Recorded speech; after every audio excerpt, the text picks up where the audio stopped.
Škofci očitajo zlorabo uradnega položaja ali uradnih listin ter ponareditev uradnih in poslovnih listin pri pokablitvi daljnovoda na območju obrtno-industrijske cone Sejmišče. Gre za manipulacijo, trdijo zagovorniki župana. Šlo je za kazensko ovadbo političnega nasprotnika, šlo je za neko zlorabo instituta informacije javnega značaja, prikazovanje dejstev, ki ne držijo. Dejansko je prijavitelj potem zavedel organe kazenskega pregona, da so mu verjeli, vložili so obtožni akt, v katerem pa zelo veliko manjka.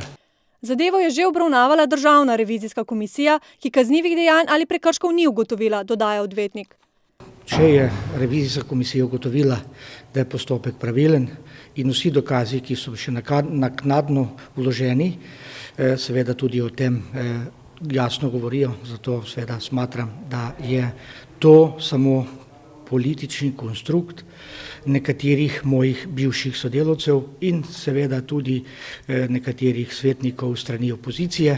Današnjega naroka v procesu proti županu se je udeležilo precej ljudi, med njimi tudi Jože Zupančič, ki je Škufca v tej zadevi kazensko ovadil.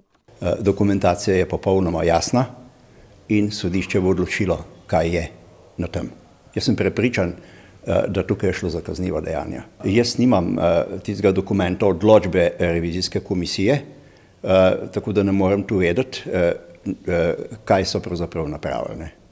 Tožilka Renata Brodarič-Trentelj je sicer predlagala pogojno kazen 10 mesecev zapora s preizkusno dobo 2 let, če bi Škufca krivdo priznal, a ker se je izrekel za nedolžnega, bo glavna obravnava 9. novembra.